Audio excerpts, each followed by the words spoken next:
Terus hadis kedua yang diceritakan kalau ini tidak mutawatir. Suatu saat Nabi ngaji tenan mulang teng teras masjid. Ya Nabi Muhammad nih, buat nerimo kiai Nabi tenan. Teng teras masjid mucal. Pas tengah-tengah mucal ada seorang pemuda cuek, nggawa pacul Nabi diliwati. Enggak melok ngaji Mas. Terus ada sahabat yang ekstrim ngomentari, sial betul pemuda itu, ada Rasulullah ngaji, dia lewat saja enggak berhenti ngaji. Celaka dia itu. Nabi dengar si pemuda tadi dikomentari sahabat yang ngaji, kata Nabi, la taqulu hakadha, kamu jangan komentar demikian. Dia itu bisa saja kerja untuk iffah supaya tidak minta-minta orang, itu sunnah saya. Atau kerja untuk keluarganya, untuk ibunya, itu juga sunnah saya. Dan Allah mencintai orang mukmin yang kerja. Faham ya?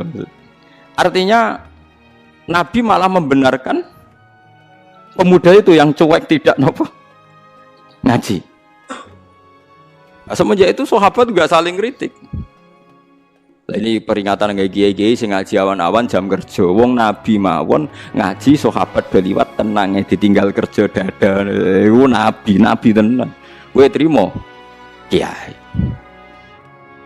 Mana kula sering gujo yo anak aku kiai paling sukses. Lah kok saged Gus? Gus sing ngaji tak lem apik, sing ora ngaji ya tak lem.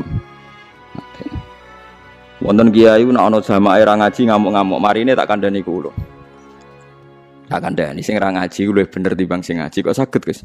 Lah iya kowe ngaji ngongkon wong kon apian mbek anake, apian mbek ibuke. Lah sing saiki sing ora ngaji lagi ngomong anake, dadi wis nglakoni. Nek sing ngaji lagi ngrungokno. Akhirnya dia mikir, waduh, kok ngono lho Gus? Lah iya sing ra tekone pengajian niku saiki sedang mengaplikasikan ilmune. Lah sing teko iku wong nganggur muk ngrungokno. Dadi luwih dhuwur sing ora teko bener-bener terus. Lah kowe nak ngaji kan mulang, wong kudu ambek anak sayang. Lah saiki sing ra ngaji udah ngejak anake bakso. Berarti wis ngaplikasekno ngaji. Kok ngono lho Gus? Lho tak latih legowo malah. Dadi kiai sing legowo, paham ya? Sing dadi kiai sing napa? Legowo. Lah yang dianteni Islam tuh maksiat, kecuali sing ora ngaji krana demenan. Utawa main oplosan, iku ora bener. Lah iku ora sing dianteni Islam napa mana mung napa?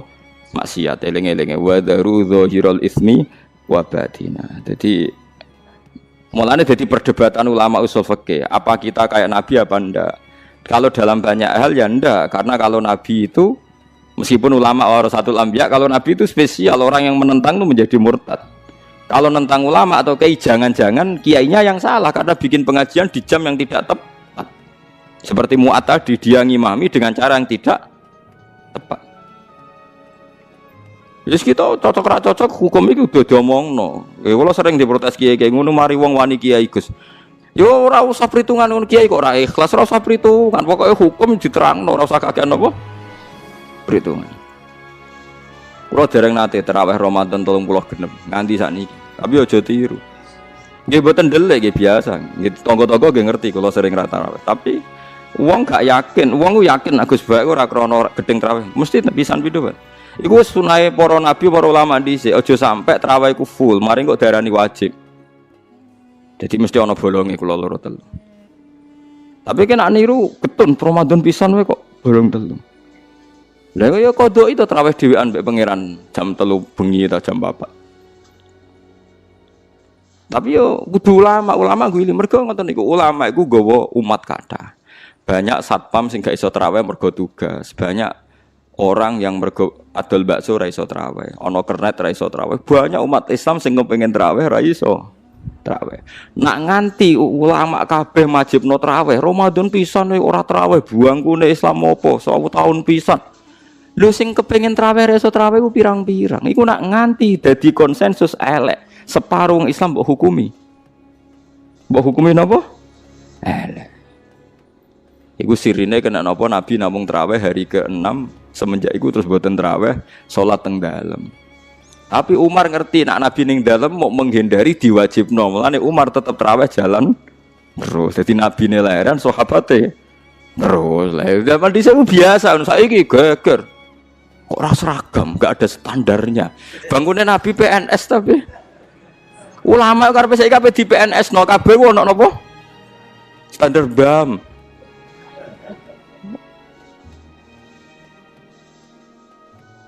Kabeh riwayat hadis sahih sepakat Nabi sholat pas Ramadan hanya hari ke-6 baru ndelik.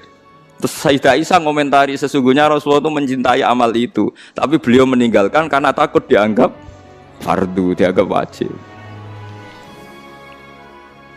Paham sih kalau maksudnya. Terus ini peringatan ki kula jenengan, aja geman gawe ukuran pribadi. Nggih gawe ukuran apa? Pribadi. Mulane dawuh hikam wong iku ngukumi iku mergo kliru nafsune. Mulane cara hikam ki tumuk kitab hikam ngritik wong medhit mboten enten. Sak huruf ora tau wong medhit disalahno ning hikam. Mergo cara ilmu tasawuf medhit iku ora ono. Sing ana iku tomak. Kowe iso ngukumi medhit wong sing ora tomak. Misale kula mbek Ruhin gak tomak blas terus Ruhin gak ngekeki kula ora tak hukumi medhit.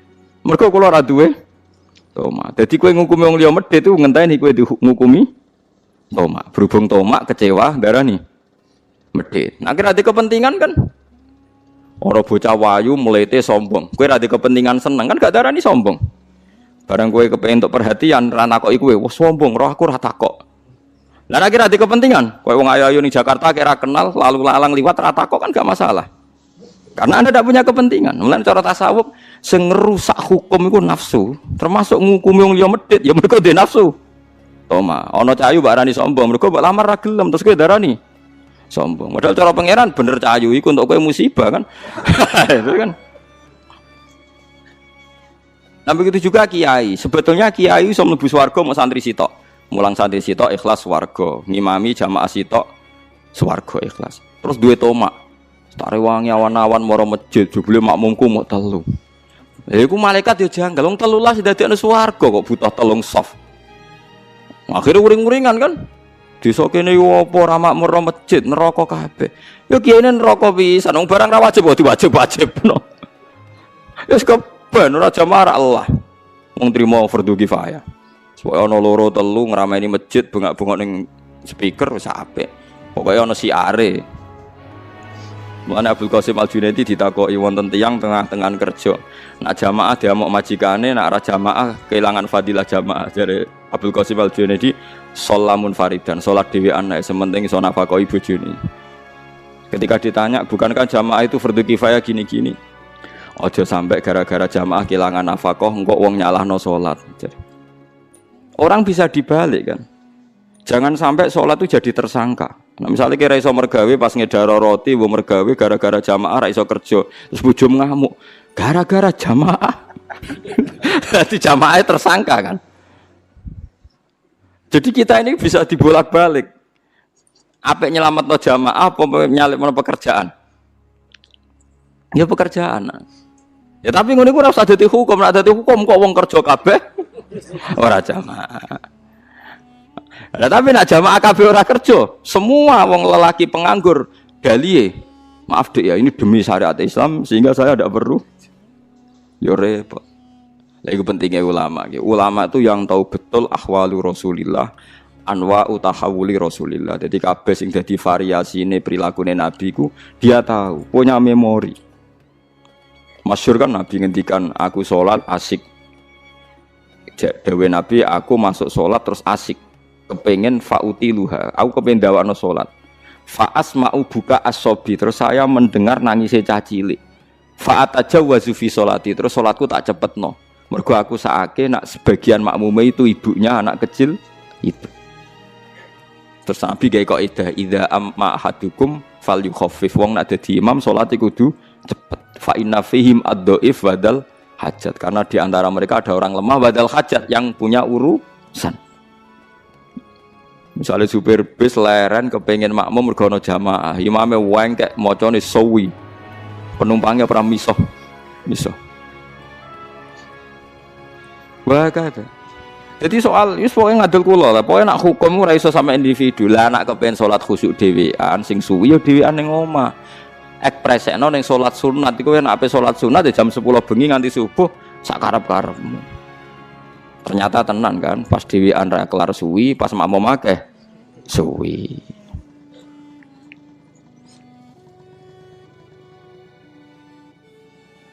Mulane kaya imam-imam Malaysia sering digojlok ambek imam Indonesia. Termasuk imam-imam ning masjid-masjid gede sing gaji. Mandek man ke salat terus. Jadi per sholat itu nilainya sekitar kalau diuangkan tuh 500.000. Pokoknya 1 bulan itu imam masjid di Malaysia itu gajinya 50 juta. Terus nak sing tukang adzan ku piro? Terus sekarang ketemu Kiai Indonesia digosok. Mandek man ke sholat terus. Perkara tiap sholat itu digaji. Malah repot kena nganti pangeran pirsa sholatem iku perkara digaji. Utawa Allah pirsa sholatem perkara makmume akeh. Nak rapati akeh makmum. Ora pati salat. Dan iki bedane nabi mbek liyane nabi. Dadi eling-eling nggih. Nak nabi ku mesti bener ya. Mulane sing nentang mesti salah. Tapi nak kita sekalipun kiai ulama ana kemungkinan kita yang salah. Buktine kaya kasus Mu'ad tadi, yang disalahno malah sinten? Mu'ad. Terus kalau ada suatu sahabat sing cuek ambek Nabi pas ngaji, sing disalahno Nabi justru sing ngomentari elek. Nabi membela pemuda itu. Lan eling-eling gitu. Terus syariat Islam niku pokoknya gampang ya. Basyiru wala tu'assiru. Napa? Basyiru wala tunaffiru. Yassiru wala tu'assiru. Jadi pokoknya syariat Islam sing gampang, sing ora dadekno wong bosen. Sing nyenengno, sing ora dadekno wong gedeng. Wis pokoke gampang. Kados kiai-kiai alim-alim riyen. Salat kadang kancingnya klambi urung bener wis takbir wis. Kadang-kadang ya kukur-kukur wis. Kadang sarungane ya urung bener wis napa? Takbir. Bareng konangan santri ini, "Mbah, wow jenengan salat ketok udele, Mbah. Udele lho orang isore udel." Nah, saking ngalime spontan inna wa la yang zuru ila swarikum wa sadikum wala ila udlikum. Walakin yang zuru ila qulubikum. Allah ora ndelok klambi, ora ndelok pakaian sing didelok iku ati. Adekne saking mangkle bela awake wala ila udlikum. Wong badune wis kadung ketok napa? Yang kono anak salat tak parah. Kula riyen sering makmum kiai-kiai sing lugu-lugu ngoten urung dikancingno ya takbir. Nak sholat itu orang doyani ini, gak meyakinkan carane sholat. Sholat itu buatan apa? Meyakinkan. Ya tapi tiangnya ikhlas. Tibang semeyakinkan tapi buatan apa? Ikhlas. Awang buatan delok penampilan tapi delok apa? Ikhlas. Pemenang nak fasai mergo order, semalah. Dieling-eling gitu. Terus kita niku kudu ngaji be ulama. Terus ojo sampai barang ora wajib ku dianggap napa wajib. Mulane masyhur Imam Syafi'i nek ana salat jenazah kok sing teko akeh ndekne ra teko. Angger takoki kok mboten teko sing teko wis akeh. Nek wong ra teko ndekne teko. Wae ndekne pantangan ana barang ora wajib kok dikira napa wajib. Dadi iku tugase ulama. Engko nek mboten ngoten nggih sakake. Misale traweh ku kabeh kiai ulama komentar betapa pentingnya traweh. Berapa saudara kita muslim sing ra iso traweh karena profesi pekerjaan, dia satpam, takut majikan, dia tukang jaga toko, dan mereka menjaga toko macam-macam demi syariat Nabi ora nyolong. Coba orang yang jaga toko itu kan ingin nafkahi keluarganya tanpa mencuri, tanpa tomak, tanpa minta-minta. Iku ajarane sapa? Kanjeng Nabi. Hanya karena gak traweh mbok komentari. Poso pisan nek gak traweh. Coba sekarang saya tanya, mencari kehalal itu wajib. Kabeh ulama ijma, thalabul halal itu wajib. Traweh mau sunnah. Makanya ulama harus punya nyali, kadang-kadang gak traweh. Tapi aja delik lho biasa. Tapi aja syariatno. Lah nek ora traweh berarti kayak ngaku ulama. Sombong berarti, Pak. Mulane traweh wae ben gak ngaku. Tapi ulama harus begitu. Wani nglodangi sitok gak delik. Ku ya ayo wae traweh malah rokokan ya aja rokokan maksudnya aku ben pantes ya. Ora usah traweh tapi ora usah napa. Ya tapi nak cara kula nggih niku wae. Kalau itu terlalu ekstrim ya tetap traweh tapi tunjukkan pada mereka yang sedang ndak traweh bahwa itu ndak apa-apa. Nggih bahwa itu tidak napa apa-apa. Jadi wa ing niki hadis teng Muslim nggih ngrungokno kita iki ngeten. Dawuh Sayyidah Aisyah wa in kana Rasulullah la karena Rasulullah la yuhibbul amal wa huwa yada'uhu ma khafata ayyufradu alaihim.